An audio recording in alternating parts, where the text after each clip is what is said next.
Good afternoon, council members. My name is Neal Lewis. I'm Executive Director of the Sustainability Institute at Malloy College. I'm not a resident of your good town, a lifelong resident of your neighboring town of Oyster Bay. Happy to be here today. I wanted to raise concerns in regards to resolutions 123 and 137, the issue of carbon monoxide awareness and better efforts to protect the public. I want to point out that my outreach and efforts in regards to raising awareness on this issue predated the terrible tragedy of a week and a half ago, so I want to explain the distinction. We see this as essentially an energy issue. We believe that homeowners that are encouraged to get home energy audits as part of the Green Jobs, Green New York program, which the town helps to encourage people to participate with, that we're finding a surprising number of them come back as positive for low-level exposure to carbon monoxide.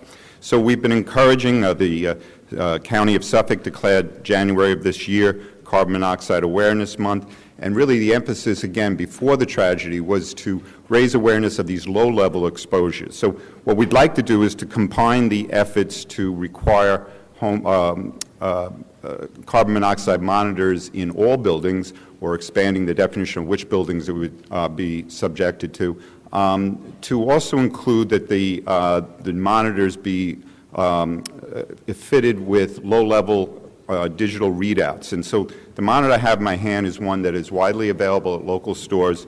The way that it works is a person can walk up to it at any time, basically push the button, and will get a low-level readout, which it was facing you while I read it, but I'm fairly certain, as you can see, it shows a 0 for carbon monoxide in this room at this time. It's also a plug-in. So, yes, one less issue to concern yourself today.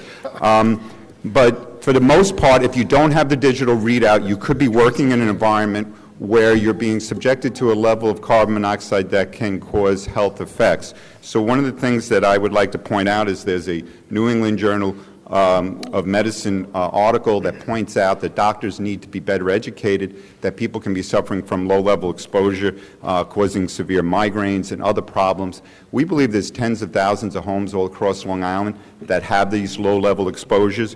So we have basically recommended 10 different things. One of them is the idea of requiring all buildings to have the digital readout monitors with that low-level detection. I'd like to give to the council the presentation I gave to the Suffolk County Legislature's Health Committee, and basically in the time between now and the day that you're setting for the hearing on Resolution 137, I would love the opportunity to perhaps meet with sponsors of the bill to talk about some of the different recommendations. As I said, we have 10 different policy recommendations, so I'd like to leave that Neal, with you. thank